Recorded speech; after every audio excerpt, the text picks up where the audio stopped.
Isa ngayon sa early favorite ang kinatawan ng bansang Pilipinas sa Miss Supranational 2024 na si Alethea Ambrosio. Sa katunayan, ang daming mga Latino fans na paborito si Alethea to win the crown. Ngunit kung mapapansin natin, parang hindi maingay ang laban ni Alethea Ambrosio dahil walang masyadong pageant fans ang sumusuporta sa kanya sa online challenge ng Miss Supranational pageant.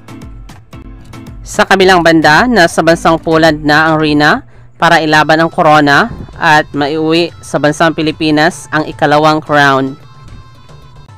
Samantala, mangyayari ang Grand Finals na nasabing competition sa darating na July ngayong taon.